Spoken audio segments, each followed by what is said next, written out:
Double బెడ్రూమ్లో వీళ్ళు ఎలా చేయించుకున్నారో కొన్ని వర్క్ అయితే చూద్దాము. వీళ్ళు అయితే ఇక్కడ బెడ్రూమ్ తీసేసి హాల్ అయితే పెద్దగా చేయించుకోరు.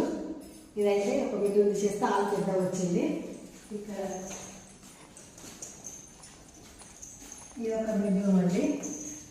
ఇలా విచిత్రం ఏంటంటే బెడ్రూమ్లో వీళ్ళు చూడండి ఎంత బాగా వాష్రూమ్ చూడండి, స్నానం వాష్రూమ్లో స్నానం ఎట్లా చేసి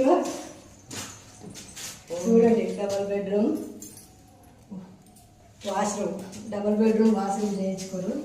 ఒక బాత్రూమ్ చేసి 2 బాత్రూమ్లు కలిపి ఒక బాత్రూమ్లో ఇట్లా చేయించుకోరు. ఇక్కడైతే కిచెన్ అయితే ఇక్కడ ఒక సెట్ ఇచ్చేసారు. మిగతా కిచెన్ కూడా అయితే ఇది వచ్చింది. కిచెన్లో ఒక బాల్కన్ తీసేసి ఇవైతే మొత్తం ఇలా కలిపేసుకున్నారు. కిచెన్ బాల్కన్ తీసేసి కిచెన్ బాగుందా బాగాలేదా కామెంట్ బాక్స్లో కామెంట్ పెట్టండి. కేసీఆర్ ఇచ్చిన డబల్ బెడ్రూమ్లో అయితే ఒక్కొక్కరు ఒక్కొక్క విధంగా బనాయించుకుంటున్నారు. మీకు నచ్చిందా నచ్చలేదా కామెంట్ పెట్టండి.